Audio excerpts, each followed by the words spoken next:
یک دو. سلام، چطورین؟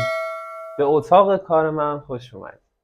خب کلیپ های قبلی که ما گذاشتیم یکی شب خواب ماه بود که حتما برین ببینین و استندی که واسه میز درست کردم که خیلی هم خوشگل شد. این سری کلیپ جدید ما در مورد یک شب خواب خرگوشه که این طرحشه. برنامه کلیپ جدید اینه که یک شب خوابه که شکل ظاهری خرگوش داره، میخوایم طراحی کنیم و بسازیمش. خب طرحش تقریبا تو این سبک میشه. من واضح تر بهتون نشون بدم. یه همچین شکلی میشه، پایینش یه چراغ میخوره، یه حالت شب خواب میگیره و کار خیلی خوبی میشه. با هم بخوایم بگیریم 13 ساعت و 1 دقیقه زمان میبره. 65 گرم فیلامنت استفاده میشه و به طول 21 متر و 50 و 95 سانتی متر.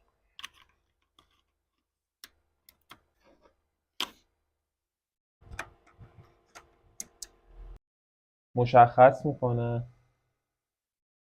تو این محدوده این خرگوش ما میخواد شکل بگیره. بچه ها رسیدم خونه، کنجکاوم ببینم دستگاه چی کار کرده. بریم با هم ببین.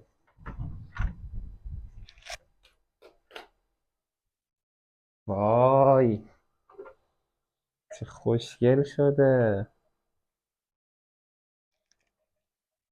بریم ادامه کار رو با هم بریم. خب اولین کاری که میکنیم اینو دستاشو باز کنیم. این دستاشو باز کنیم شما.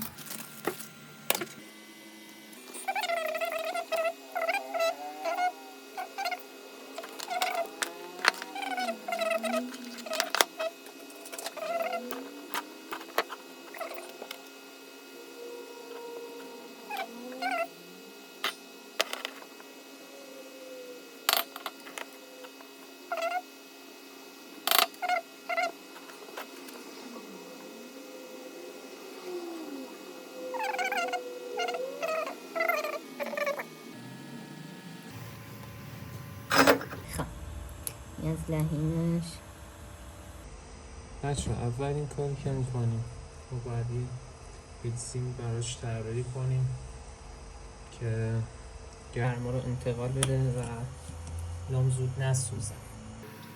من واسه این فیلم از این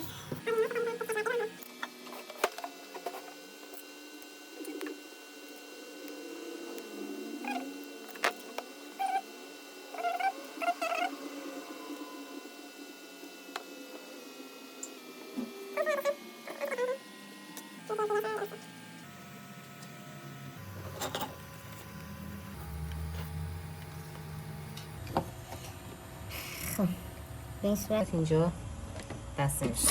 اول کاری که میکنیم تستش بکنیم ببینیم اوکی یه کار میکنه.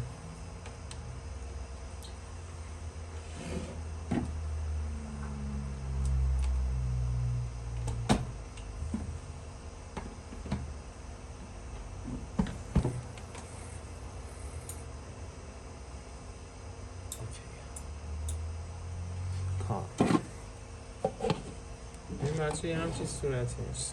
البته این سیم باید بره پشت این قسمت این بیاد روش. این یه خورده سنده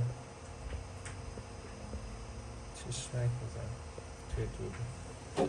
این کار خیلی قشنگ میشه.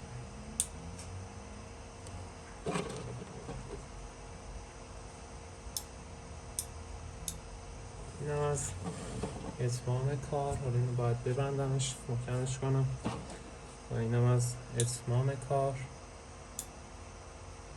بچه ها نظرتون حتما بنویسین. سابسکرایب حتما میکنین، حمایت کنین، زنگوله هم حتما بزنین که کلیپ های دیگه واسه تون بیاد و حمایت کنین که بتونیم توان اینو داشته باشیم ادامه بدیم. مرسی، بدرود.